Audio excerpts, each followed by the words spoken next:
చెప్పారు. ఆడవాళ్ళు మాల వేసుకోవచ్చా, ఎన్ని రోజులు వేసుకోవాలి, ఆడవాళ్ళకి ఇబ్బంది రోజులు ఉంటాయి కదా, మరి మాల వేసుకుంటే ఏదైనా అపవిత్రం అవుతుందా అని.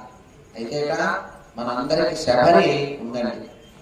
శబరి పేరున్నారు కదా, ఆమె ఏం తక్కువ తిన్నదండి. రాముడు దర్శనం అయిందా కాలేదా, రాముడికి సేవ చేసిందా చేయలేదా, రాముడు అనుగ్రహం పొందిందా పొందలేదా. శబరికి ముక్తిని ప్రసాదించింది ఎవరు, శబరెవరు, అంతే స్త్రీ కదా. మనం ఎందుకు భయపడాలి దీక్ష తీసుకోవడానికి. ఒకవేళ మనకి ఏదైనా ఇబ్బంది రోజులు ఉన్నాయి, అవన్నీ సమయం చూసుకుని సౌకర్యంలో వేసుకోవడం. ఎంత కష్టం అండి స్త్రీలకి.